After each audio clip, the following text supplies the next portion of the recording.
Good afternoon, everybody, and welcome to our webinar today. Our most sincere apologies for the technical difficulties that have resulted in this delay in us starting.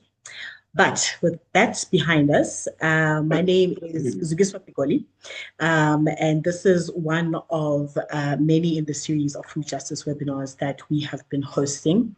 Today's topic specifically will be dealing on the critical issue of early childhood development and the role of nutrition within it in order for the holistic well-being of children to be realized.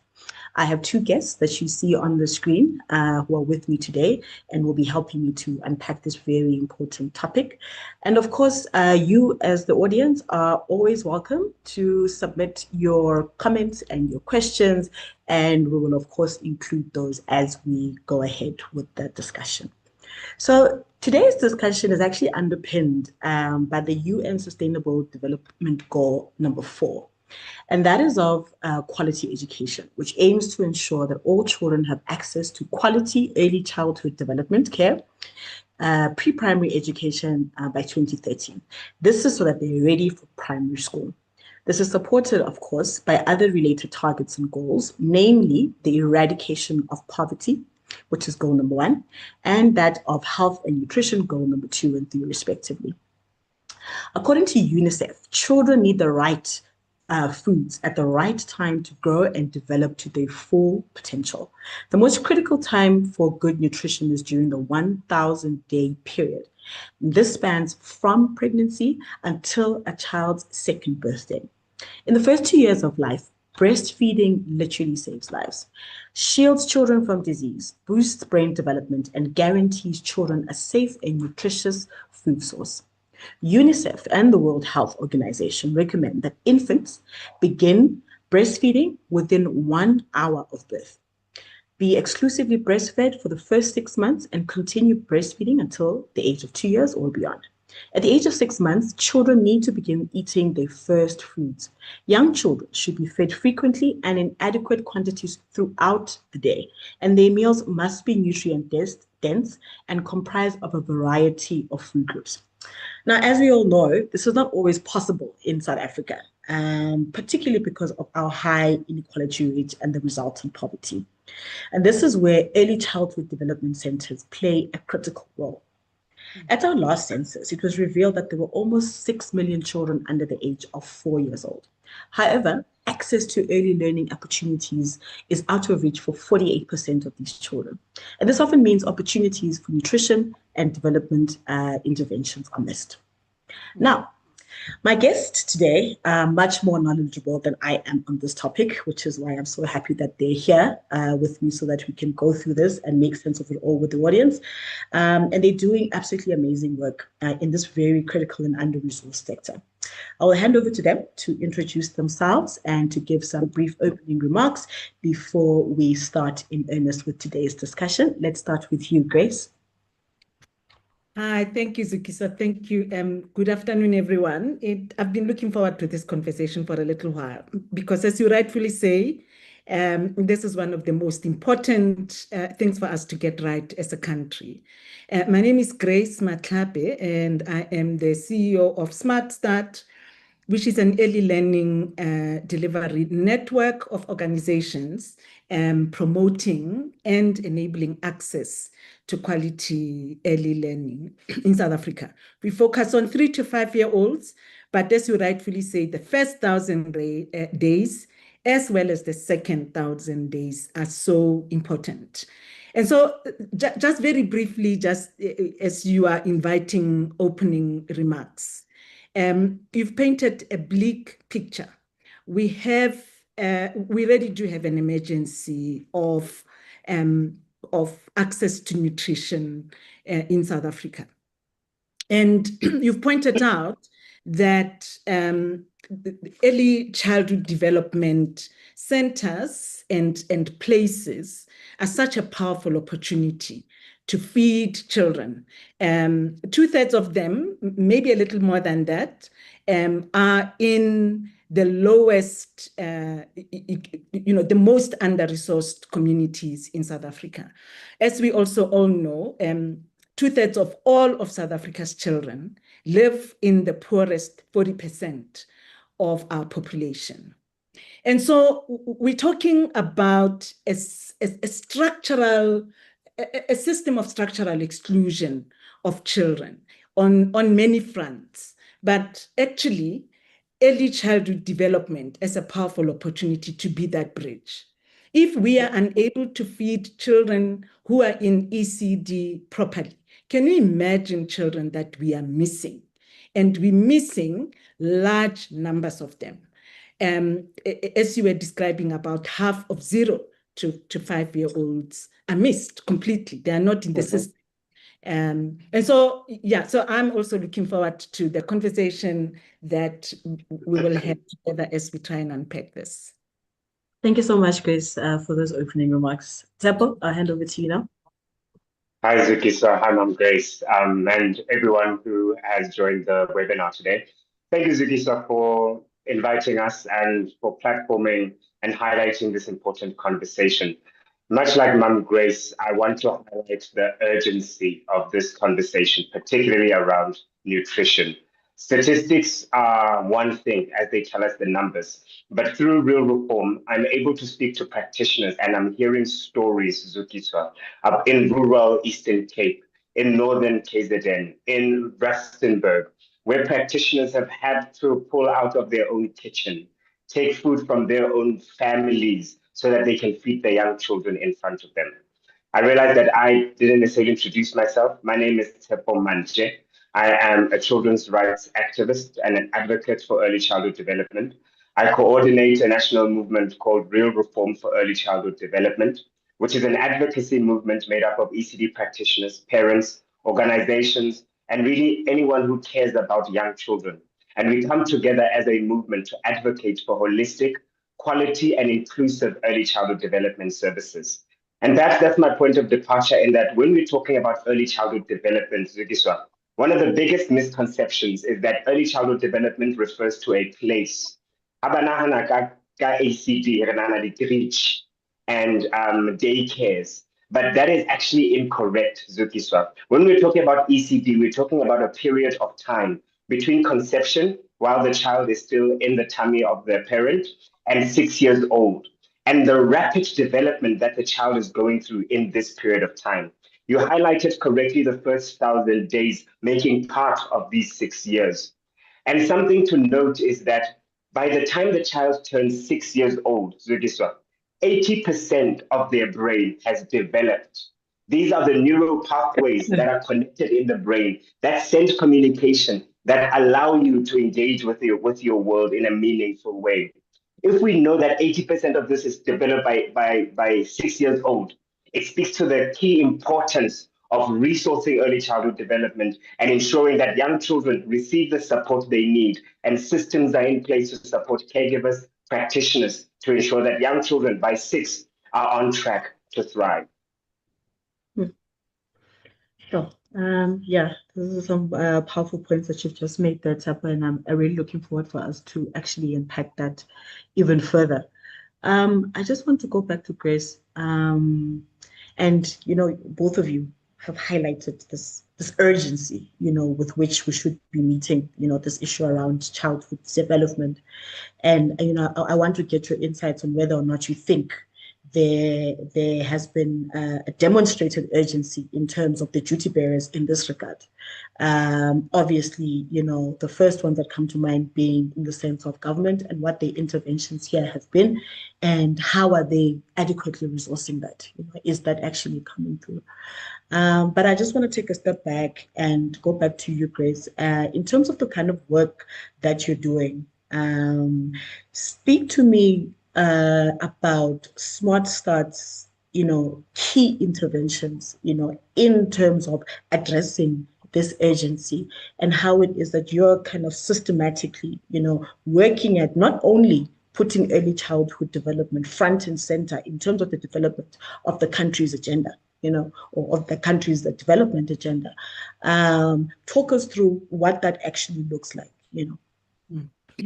Yeah, so what Smart Start does is focus on children that we are still missing. And we miss those children because of a really complex set of factors that show up as inadequate supply of ECD. Or let's just say we don't have enough places, ECD places, early learning places for all of South Africa's children.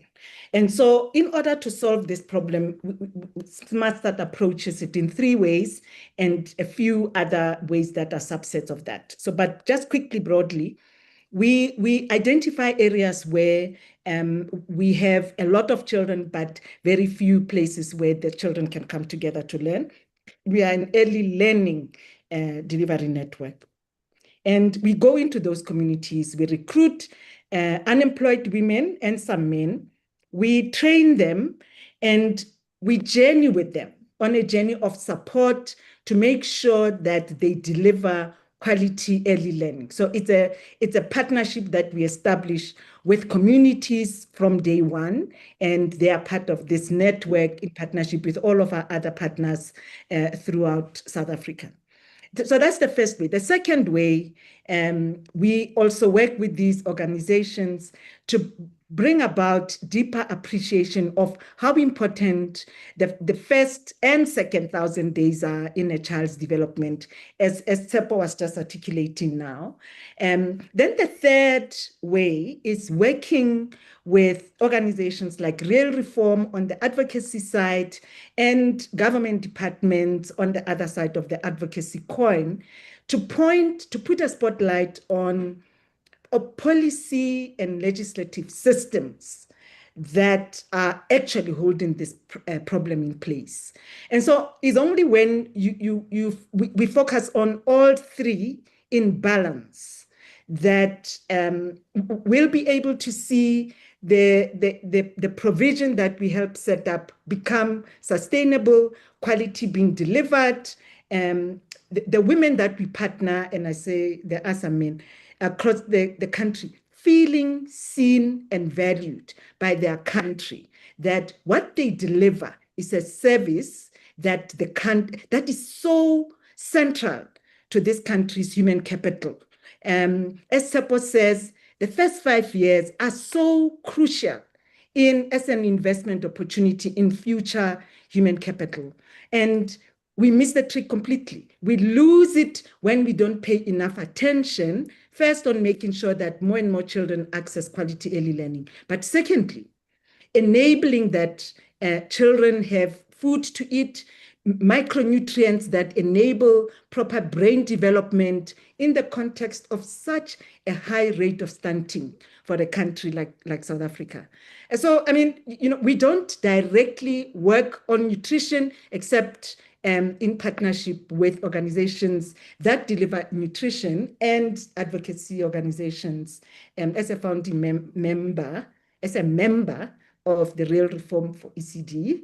And so, but for me, what feels deeply important is that the burden that this network of practitioners are already carrying because of systems that fail children to get nutrition to children is already immense in a context that is itself not really properly financed to enable early childhood care and education in particular. Yeah, so let's look at that burden of the system's failure, right? And I want to bring you in here, Tsepo, because I know that you've produced a series of papers, kind of speaking to and urging, the department to provide, nutrition and support children, during the early learning programs. And you speak specifically of nutrition, as a specific pillar in terms of children's adequate development. Speak to me about that and what the uptake, on that has been. Yes. So you're right. We speak about nutrition as a pillar of early childhood development. Like I said earlier, it's not a place, it's a period of time. And also it's not one thing. It's a package of of things we support, if I could say. It's called the nurturing care framework. So we have early learning, which is a component of that. There's responsive care, safety and security, the health of the child, the health of the caregiver, and nutrition being a central part of that throughout that entire period of time of early childhood development. And what we find in South Africa is that early childhood development has largely been an informal sector.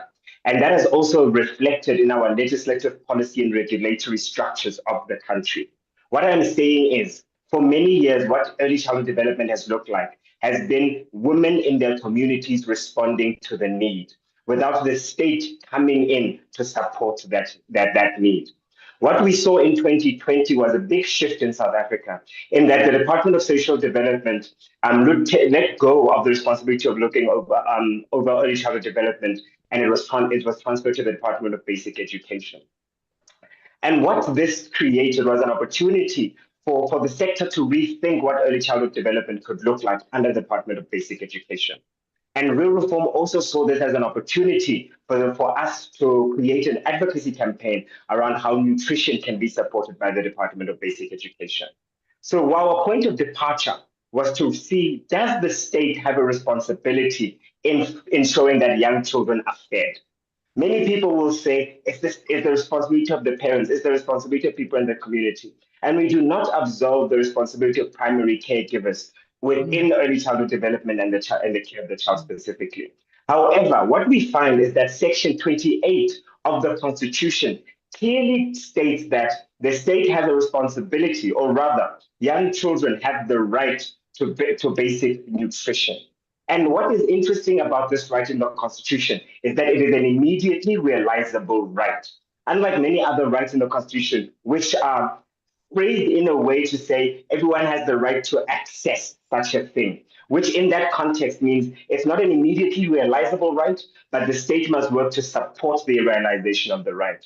So we identify nutrition as really a special right in that it's so powerful that it has to be realized now. Another thing that we note is that the Department of Basic Education already has one of the most strongest nutrition programs in the world by feeding 9 million children learners in South Africa every day. So the Department of Basic Education currently has the capacity to feed 9 million learners every day. So that was our first point of departure, recognizing that there is a state obligation on the government, and in this case, specifically to the Department of Basic Education, which is holding the early childhood development sector as of right now, or as of 2020 functionship. The second part of our research was looking at what are we talking about when we talk about early nutrition, which is also an important thing to consider in that there's a lot of knowledge sharing, capacitating at the ECD centers, in the homes, and at the state level to say, what are we feeding young children? And what we found is that civil society has been doing quite an amazing work in supporting the deficit left by the state, with many great organizations, as Mam Grace has alluded to, that have been supporting early nutrition. Secondly, there's Road to Health booklet and other resources within the state that have been developed around the nutrition program, around early nutrition. So the content is there around what nutrition really means. And the call is for the state to collaborate and take learnings from the sector. And then thirdly, it's around how do we get nutrition to the centers. At the beginning of this input, I stated that there's already the National Schools Nutrition Program. But what is important to note is that the NSNP, as it's shortened to, it's at schools, and schools are on government property. Schools often have kitchens. Schools often have human resource that is able to be food handlers. What we find in the ECD sector, however, is that it is different types of ECD centers that are there. Some have resources such as kitchen spaces for storage, food and handlers, whereas the big majority do not have those resources, not even people dedicated to be food handlers. So if the DBE were to address, or hopefully when the DBE addresses this issue and creates a nutrition program, what also the research showed from Real Reform is that it requires a flexible program that is able to respond to the nuances of the ECD sector. For instance, they can be direct money given through the subsidy for those that are able to get the subsidy and are registered, but not forgetting those that are at unregistered center or in the context of the Banapeli mass registration at the bronze level. And these would be the centers that would require more support and more creative thinking about how nutrition can get to them. We suggest provincial procurement. We suggest collaborations with schools close by where centers can connect to a school and get the food in this way. All this to say, what we are showing here is that the state has that obligation. We know what children should be eating, and it is possible for the state to create avenues to get nutrition to the centers. Since 2023, when we launched this campaign, the National Treasury has given the Department of Basic Education resources and financing to create a nutrition pilot program, which as of this moment, we are still waiting for. Yes. Yeah. Yeah. I just want to go back to this issue around the budget allocation, because much fanfare was kind of brought around this, and now suddenly we've got this 10 billion ECD allocation, and this is how it's meant to kind of play out. And I want to get your insights in terms of how have you seen this actually in progress, in playing out, and is it even adequate? What does it actually mean? Grace, do you want to come in on that? Yeah, I'm happy to. So the allocation of 10 billion was a really important step. It was a bold step, considering that we were far worse off before the 10 billion. And so I think it deserves for us to appreciate that, while we don't lose sight of how much bigger the problem we are trying to solve is in relation to the 10 billion rand that we got. And so, what the 10 billion rand will do is to increase the per child per day subsidy for registered early childhood care and education sites from 17 rand per child per day to 24 rand per child per day. Now, that is significant in enabling, among other things, better nutrition. Obviously, must be paired with many other things to make sure that that actually does happen in that way. Understanding and appreciating, as Tsepo was saying, that the burden of that nutrition is already in the hands, like often some of these ECD providers take food from their own homes to feed children. But that's what the 10 billion does. It also will enable the expansion of the subsidy to 700,000 more children per annum. So, it closes a big gap. It helps. It's a bold step. It enables plenty. It's not going to be the full answer. As Tsepo says, huge amounts of centers are unregistered, and therefore that access, this 10 billion rand, is not really going to get to them, certainly not now. We need creative ways of, firstly, pairing, like the Banapili campaign currently, it has been working really hard to introduce what's called like a mass registration drive. And the first step of that mass registration drive is a bronze step. That is a really, really powerful opportunity for nutrition to be nutrition support to be introduced at that point. Because what that point says is that we know there is this provision, this person exists, they delivering early learning to this number of children. And so if we know, and that data is there and it's been verified, that's a big opportunity for the state to support nutrition. For many of those, they are unlikely to shift from bronze because the move to silver assumes infrastructure support, assumes a few things that are not quite in place, particularly for the poorest 40% in this country. There's an infrastructure requirement that enables you to move to silver. And silver is the point where the 24 rand per child per day will flow in. And so, so that's that. And then, I do want to say that there's a huge amount that's going on in South Africa to try and solve the nutrition challenge. There are organizations that have, while there isn't a system, while we see the failure that actually Tsepo articulated really, really well in a posting that he shared during this week of the loss in the pilot program that is just not rolling out, that's not learning how money could flow to support nutrition of children and so on. But there are other organizations that are looking at very creative ways of supporting urban agriculture, communities doing something. Other organizations that are supporting food in ECD centers, supporting various ECD centers and so on. What we require is a government system that will connect the dots and ensure that all children are reached, and that we don't lose sight of those children who are unlikely to make it into access to ECCE sites in the short term, because that is where we have a serious emergency. How do we get this government system going that's going to connect the dots? Do we get Grace and Tabo to go and work in government? How do we get that system going? Wow, yeah, that's really the million-rand question, isn't it?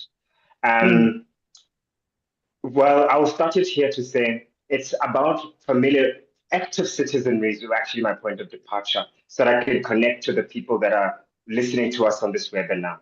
This is something that we need to participate in actively as South Africans. Firstly, in our own communities, in connecting with community, with ECD centers in our own communities to see where the challenges are, and participating in local government engagements that are supporting the pulling away of the barriers to registration that can really support centers to be getting registered. Secondly, it's about having the confidence to engage within advocacy at the national level. Because, as Mom Grace rightfully said, that we have this 10 billion that has come to the sector. But this 10 billion is not going to go to all the centers because only 41% of centers are registered. So you have to be registered to get the subsidy. But even worse, of that 41% of centers that are registered, only 33% are reporting to be getting a subsidy, right? So it's such a small fraction that will be benefiting from the increased subsidy that a large amount of young children are still not going to be benefiting from nutrition support that is going to come from that subsidy. So we really need to shout as loud as we can about the need for a nutrition program. So when we find ourselves engaging with the DBE, if we have the opportunity to send letters to the DBE, if we have the opportunity to engage with parliamentarians, it's about bringing this up to say that this is something that needs to be done with absolute urgency. And why it's such a matter of urgency, Zukiswa, is also that the first time Treasury gave money for this nutrition program was the 2024-2025 financial year. Nothing was done. We didn't get a nutrition pilot program. We didn't even get a plan that year, Zukiswa. Then we got reallocation for the 2025-2026 financial year, which was also by some grace increased rather than taken away altogether for not being used. So what we are now finding is that we are in October of 2025. This financial year coming to an end in March of 2026, and we still don't have a plan for a nutrition program. Thrive by 5 just told us that continued stunting is happening at ECD centers right now. So the second thing is really to inspire active citizenry so that we are engaging with parliamentarians, we are engaging with the Minister of Basic Education, and then this is in short to be done. And then thirdly, I would really like to inspire community groupings, particularly around parents and ECD forums and practitioners, so that they can come together and mobilize and support each other. We find that in communities where we have strong ECD forums that are supporting each other, support and resources actually can come from the community itself, from the ECD forums themselves, so that we can provide some localized solutions while we are waiting for national systemic solutions. Yeah, that's very important. I wanna go back to that. This issue, firstly, of the confidence, to shout as loud as possible and to make the submissions. But I think that comes from a sort of an understanding of what it is that you're asking for and the importance of what you're asking for, right? As also understanding is part of the pipeline of shaping, the holistic person that you're trying to kind of bring into the world. And I want to get your thoughts on this, and you can also jump in, Tepo, after this, but I want to get your thoughts on this, on Grace, as you kind of have been working with bringing in your practitioners and upskilling them and training them and getting them to understand, what it is that we're trying to achieve with this. What is the uptake, in terms of the community and the parents and them understanding and also having the vocab, to be able to engage with what it is that's happening so that they can actually advocate for it. Yeah, I mean, that's such an interesting point. I mean, I think we have been, I have personally been blown away by the support that our ECD practitioners get from communities when we engage communities. So I mean, I think it's important to qualify it like that because putting a supply, and I mean, this is sort of, just excuse my phrasing, but like just delivering a service without understanding the context within which it works and enabling a relationship of trust to develop is inadequate. I do think that this is a deeper, I mean, I really, really believe that parents are already also carrying a large portion of the burden, and particularly the poorest, the parents in the poorest communities are struggling. And so I think you really do need this comprehensive way of looking at the challenge. And just to add to what Tsepo was saying, challenging the ECD sector themselves to mobilize, come together, and ensure that the voice is louder. This is a societal issue. The loss to the economic potential of South Africa is huge in the effects of stunting in the early years. Like, we should not be having a problem like that. And so I think beyond the Department of Education, I'm aware of campaigns that have been trying to get focus on zero rating some essential foods that will enable better nutrition access for the poorest communities. So this is not just a DBE challenge. It truly is a South African challenge. There's a role for every sector. Food inflation is high, and the poorer you are, the bigger the proportion of your weekly wages goes to two things: food and transport. And so food is extremely expensive, particularly nutritious food in communities that are poorest. And access to affordable food for them is not easy. The cost of food within walking distance tends to be higher for them. And so, we need these creative ways of ensuring that on the one hand, we support greater appreciation of which foods, what nutrients, how. The network of clinics across South Africa, an important source of that information, including community health workers through organizations like Grow Great and others. And then, other government departments, Treasury and others around zero rating nutritious food stuff, ensuring that food is a little bit more affordable, using a network of early childhood care and education through that nutrition subsidy before registration to enable, that children are fed, and all that in partnership with communities, because they are not helpless. When they've understood, as I was saying, they support the initiatives, they have their voice, and we make this a South African campaign and not an ECD campaign, because that is what it is about. Yeah. Absolutely.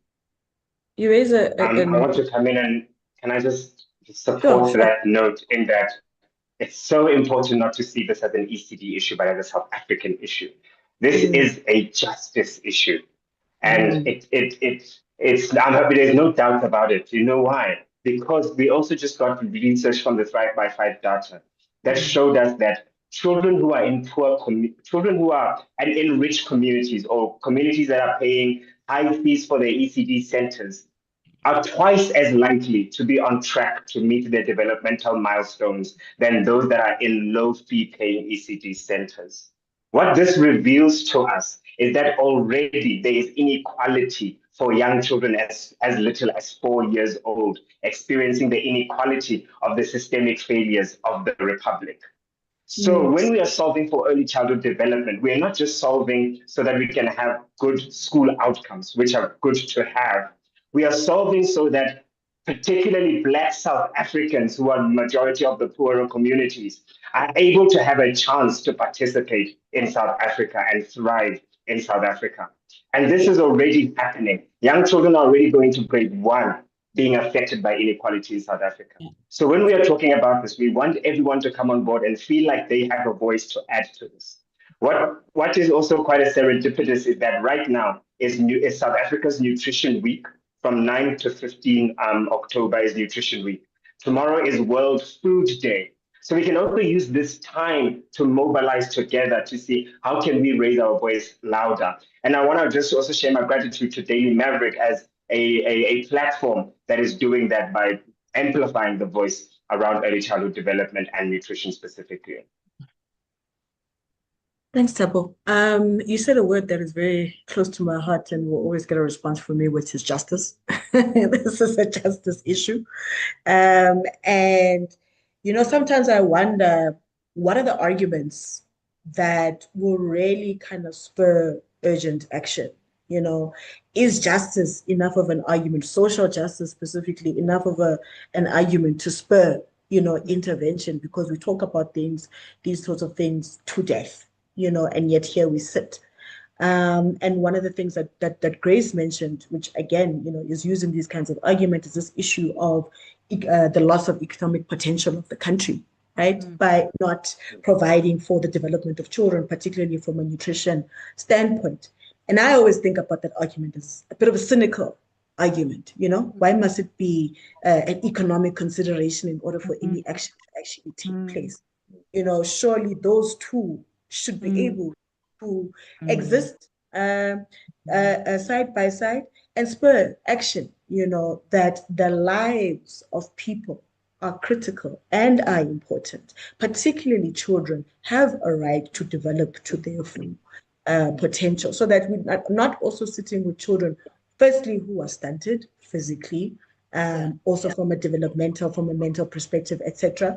And also sitting with children who are not able to actually effectively go through an education system in order for them to be productive citizens in the country,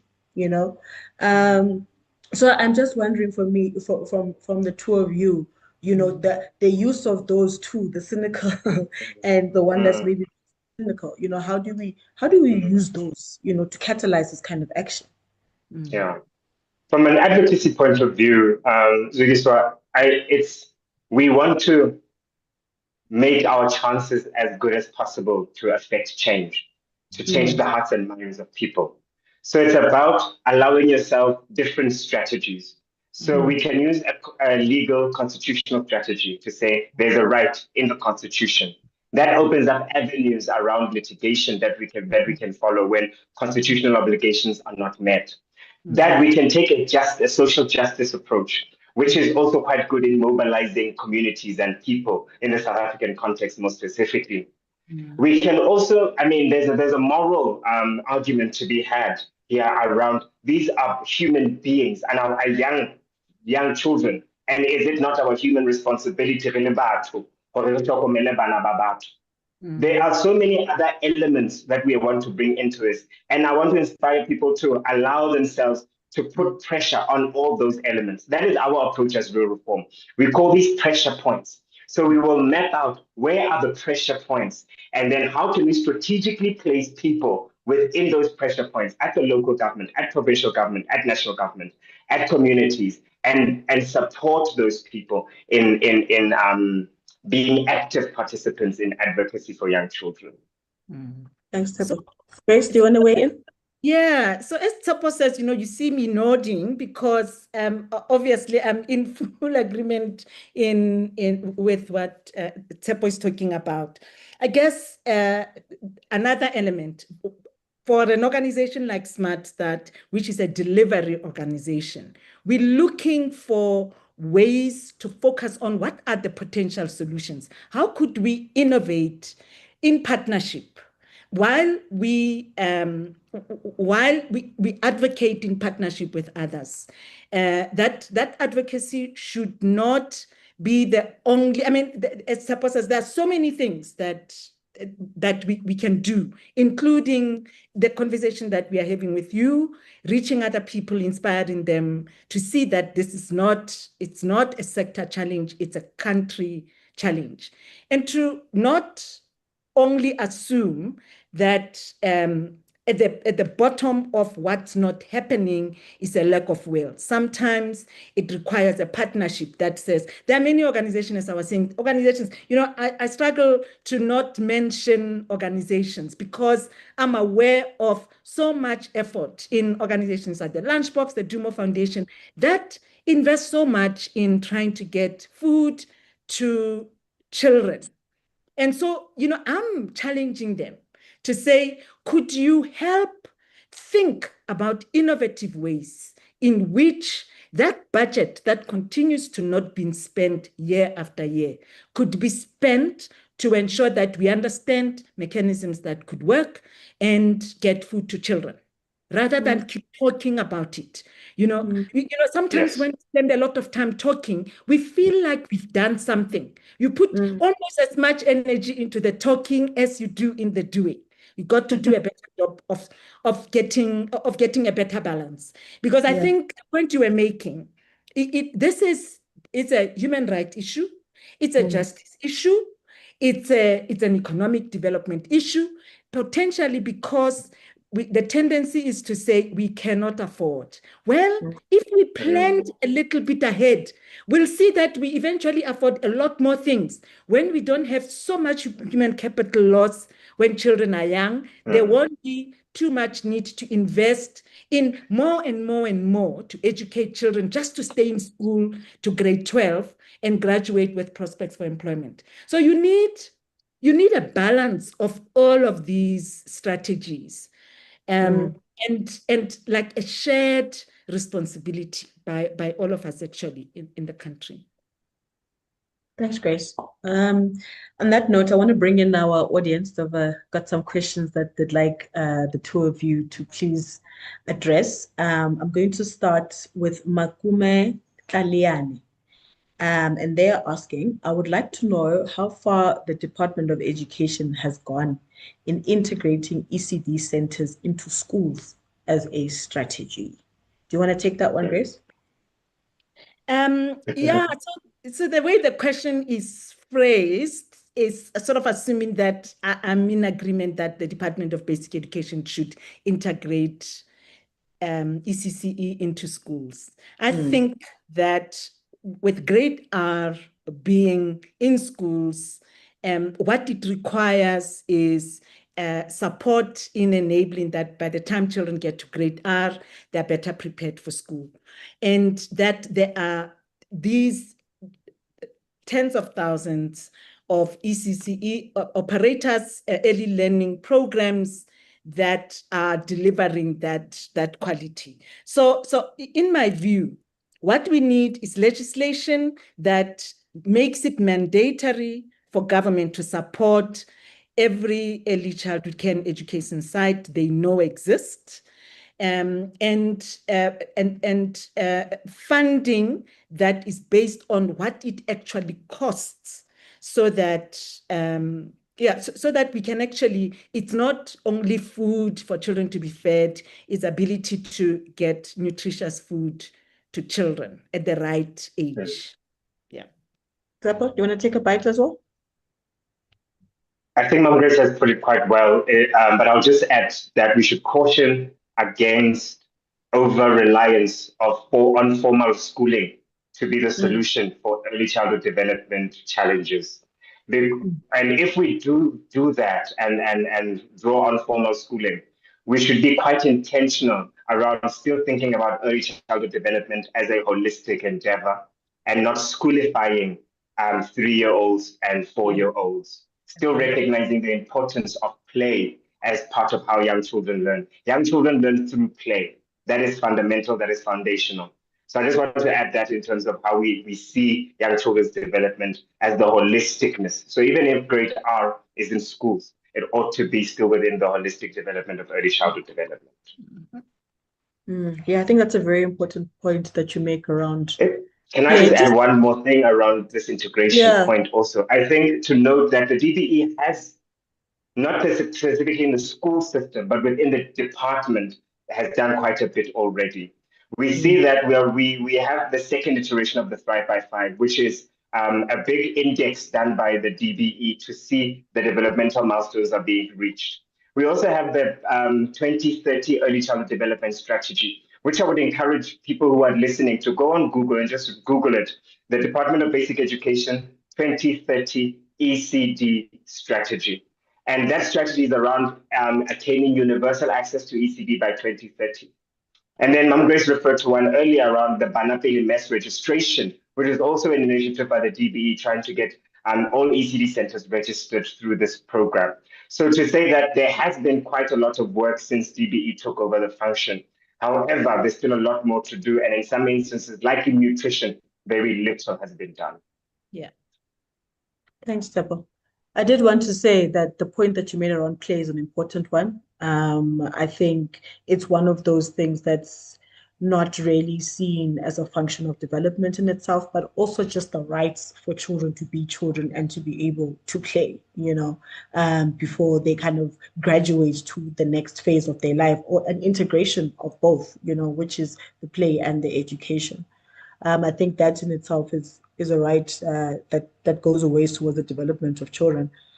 Let me take the next question. This one is from Norma. And Norma says, early childhood services in rural communities cannot progress beyond the bronze level. We have been advocating about this for years. What can we do differently? Do you want to take that, Teppo? Yes. So what Norma is referring to here is this 3-tiered registration program that the DBE has made. So to explain it is that since the DBE has taken over, they want breast centers to register, which is good. What they have introduced are these norms and standards to say for an ECD center to register, they have to have certain things. But what we found is that many centers, particularly in rural informal settlements, are unable to upgrade their centers because they don't have the money to upgrade the centers. They're charging as little as 10 Rand per child, in some instances, no money at all. So they're unable to renovate their centers to meet the norms and standards that the DBE have set, which created a big barrier. So the DBE then thought, okay, instead of having everything to register, we're going to break it into 3 tiers: bronze, silver, and gold. And these are levels of what things you should have. And at bronze level, you don't need much. You just need to show yourself, say how many children you have, and then you'll be at bronze level. And then at silver, there are a few other things that you would need. So the question is, how can we support practitioners to move from bronze to silver? And Norma is absolutely correct in that this is going to be the biggest hurdle in this Banapele program, because many centers are struggling with key things that are getting them to silver, like getting a zoning approval, like getting health and safety, health certificate, like getting access to basic services like water and electricity. But what you find that these things, what they have in common is that they sit at local government level. So Nama, here is your answer around what we can do to support practitioners to move from bronze to silver. It is to engage with your ward councillor, your speaker, and local government more generally. You want to engage in something called the Integrated Development Plan discussions, which is an IDP. Please research this thing. It's a very, very important document at local government level. And you have to make representations to your local councillor that they must include support for ECD registration in that IDP so that they can do that and help you progress. Norma, you will not be able to do this by yourself. So I encourage you to mobilize other ECD practitioners in your community that are faced with a similar thing and engage with your ward councillors, not just once, not just twice, but be ready to engage on a continuous level and advocate so that they can help you move beyond bronze to silver. But there's also quite a bit of support coming in from the DBE in that way. So I would also encourage you to engage with the DBE directly. around other packages that you can get for support. Thanks, Tabo. I have another question here from R. Kransdorf. And they are asking, once a stunted child is here, a multidisciplinary solution starts in the first 1,000 days. What is the panel suggesting to bring this to the fore? Yeah, so I don't know that I am fully qualified to respond to that, but I think that we need, I mean, we already have a few organizations that focus on reducing stunting in South Africa. One of the things, and I saw there's also another question, one of the things that we haven't really talked about enough is the actual period of pregnancy and how in the first place, we already have delays in children getting onto CSG, the Child Support Grant, in year one. You know, there's about just under half of children who do not get onto the CSG in year one. And so even if there was no budget, we are already not spending what was budgeted for once the child is born. What's taking us long in extending the child support grant into pregnancy? And that, you know, it depends on, you know, it's about deeply understanding how powerful those 9 months are in shaping the brain, as Tsepo was saying. The first 5 years are hugely important, but the first 9 months and the first 1,000 days are just so powerful. Could we use what already exists so that we don't say there isn't a budget? Could we use what already exists to repurpose it to extend to a population of people that actually get us started? Because this is where, you know, this is where human capital starts. This is where the ability of human beings to thrive starts. And this is something that should get greater attention. And my recommendation to R. Kransdorf is it's a number of things. It's continuing the advocacy, making the evidence, using like what Tsepo was describing around the Thrive by 5 study, using that data to strengthen our advocacy. But it's also about partnerships that help to demonstrate what can be done, so that we are innovating and testing at the same time as we are putting pressure for more funding to be made available. Because, you know, the greatest tragedy would be for the funding to be made available and find us not ready with solutions that will help spend that money, so that actually we're making progress in thinking about what could be creative ways that we can solve South Africa's problems, and not assuming what worked in other countries could work in our country, among other things, you know. Thanks, Grace. I'm going to pose this one to you, Tsepo, because, you know, you made that really heart-wrenching example of, you know, practitioners having to take food from home in order to be able to assist children to have food for that day, you know, while they're at the ECD centers. And this person is asking, Jessica Prinsloo is asking, have the guests seen success or challenges surrounding things such as communal food gardens in communities that have less access to nutritious food?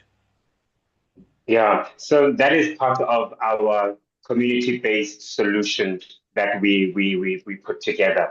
So Real Reform for ECD has a campaign called Make Local Government Work for ECD. And this is where we mobilize community partners, specifically ECD practitioners through ECD forums and community-based organizations around engaging their ward councillors and local government in supporting the expansion and provision of early childhood development services. One of the things that is in there is around making land available for ECD use. As you know, many centers are in backyards, and some practitioners are interested in having standalone ECD centers, of which local government is authorized to make land available for ECD use. Part of that is also making land available for food gardens so that we can have localized solutions to food. My phone just died. Tsepo's phone has died. Tsepo's phone just died. We heard him say he's from the state. Okay. I just While we want wait to for, add, I just want yeah, to add very, okay. very quickly on that, because I think it's such a strong opportunity. But as Tsepo was saying, our inequality in South Africa is so entrenched, it's so deep. Where we need, access to land it's a really important thing.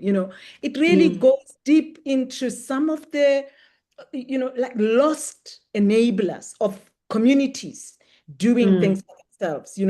I know that there are quite a few organizations that have been working on local food productions. The challenge is that, some of these initiatives are so small and not often nationally visible that their Yes. value it's just felt by the immediate community where they are. So you have an opportunity when you have examples of where it works to try and elevate those kinds of things. And maybe those are some of the people you could invite for the next webinar, to Yeah. elevate some of some of the things that work so that they can inspire others where it has not yet been tested. And there, you call on, as I say, I'm just seeing that this is it's a South African challenge, and it shouldn't just be limited, or the solution shouldn't just be limited to the Department of Basic Education and the Department of Health. The Department of Agriculture could actually take this on as their contribution to enabling access to food and supporting communities, partnering with these organizations that are currently focusing on solving their own local problem, to how can we learn from that and set up a national system that could help you to taking this challenge away. Yeah, I hope the Department of Agriculture is listening, because we will Me follow too. up with them on this suggestion. Let me take the last question so that we can maybe go towards our closing.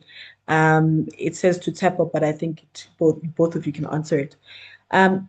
So Julika Falconer is asking, what about a drive to push a pressure point of unspent DBE funds of the current financial year to be allocated to established ECD feeding organizations, of which we have several in South Africa? Is that a long shot? That's No, what they. I mean, I think that some of our most promising solutions will come from long shots like this. I just love Julika's suggestion. I think when we are approaching our own sort of citizenship as South Africans with a right and a constitution that enables us, that justifies that right in various ways, we should not think of things, we shouldn't regard things as a long shot. It's some of these long shots is what is going to enable. I would support it very much, because it is in both of our interests to make sure that that money is spent so that we have more money from Treasury next year. And that at the same time, we are actively testing, not through a pilot, but through a real sort of experience need, like quick experiments, how and what and under what conditions. These organizations have done this for many, many years. They know what needs to be done. And I would most certainly support that. Suppose Becky might want to add something there as well. I see what Tsepo's back, and yeah, I agree with you. Long shots are what are going to shift the needle, Yeah. Tsepo, welcome back.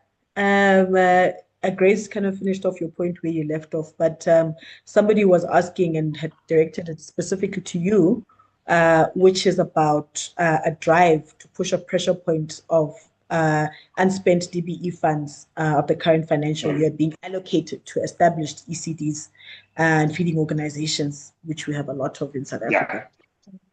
I appreciate that question, and I love that's really what we're talking about in terms of active citizenry. The person is really asking, what can I do? And part of that is what we want to do as Real Reform for ECD. Well, we launched this campaign in 2023. The first budget, the first money that was given in 2024, which was 197 million rand. And then in 2025, it was made 336 million rand to the DBE. And again, we're running the risk of losing that funding by the end of March if it's not used. So we really do need an advocacy push here. Real Reform will be reactivating our Right to Nutrition campaign. Please go to our website at www.ecdreform.org.za. And then you will get all the information you need around the nutrition. You'll also find the research that we did, that Zukisa, you referred to earlier, that will be there. And then we don't have the date yet, but it will be towards the beginning of November, end of this month, where we're going to have a big advocacy push. However, we don't want to lose this time right now where it is currently Nutrition Week and we can mobilize right now. So something that we can immediately do is that I know Ms. Sibiwe Kwahube, who's the Minister of Basic Education, is quite active online. So I would encourage people who are here to tweet her directly and at her on X and on Instagram. Her social media handles are at Siv_Kwahube on Instagram and at Sibiwe_G on X. And tell her that you were at a webinar today where you heard that the DBE has money that has not been used for nutrition, and that you are calling for the DBE to act urgently to create a nutrition campaign. This is something that we have been continuing to do every time we are able to engage with the DBE to call out that it needs to be done with absolute urgency. Please do follow our social media accounts to be updated on when the big national push for this nutrition campaign will be. Thank you. Thanks, Seppo. Yeah, I think on that presidential note, we'll be rounding off our discussion. I think we've had some quite powerful inputs, both from our guests today, and I think also our listener or our viewer questions have also helped to provide more insights for other people, but also, to also provide solutions, because what I liked is that there were people who were also making suggestions as opposed to kind of the, being forlorn and poo-pooing the system. So I appreciate all of that. And thank you everybody for joining our webinar. Until the next one. Bye. Bye-bye. Thank you for having us. Thank you, sir. Bye-bye.